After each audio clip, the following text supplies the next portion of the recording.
আসসালামু আলাইকুম।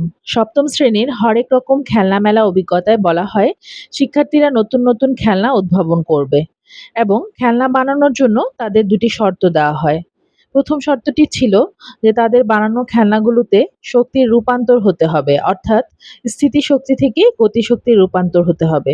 আর দ্বিতীয় শর্তটি ছিল খেলনাগুলো তারা নিত্য ব্যবহার্য বা ফেলে দেওয়া উপকরণ দিয়ে তৈরি করবে, যার ফলে খেলনা বানাতে তেমন খরচও হবে না, আবার আবর্জনাও কাজে লাগানো হবে।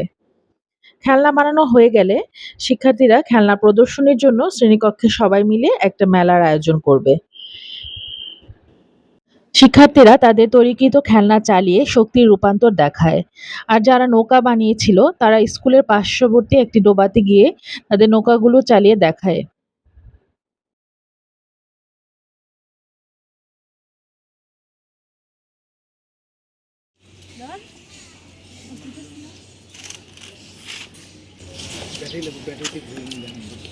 যাও দুজন, যাও দুজন গিয়ে এটা চালাও।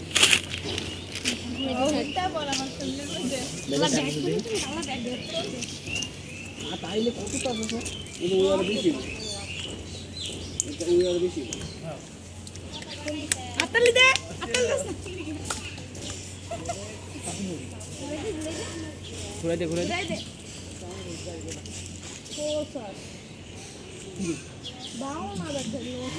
ওখানে চালানো সুন্দর।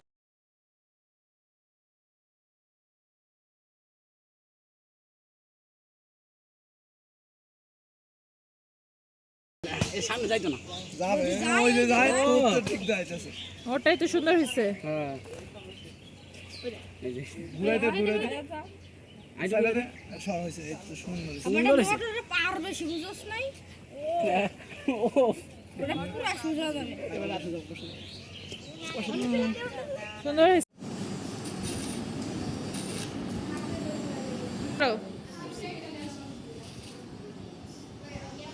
এবার বের করে দেখাও।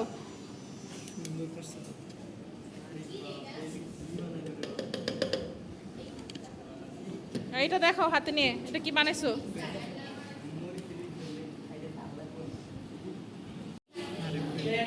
চলুন সবাই মিলে এখন আমরা শিক্ষার্থীদের এই খেলনা মেলাটা ঘুরে আসি আর ওদের উদ্ভাবন করা খেলনাগুলো দেখি।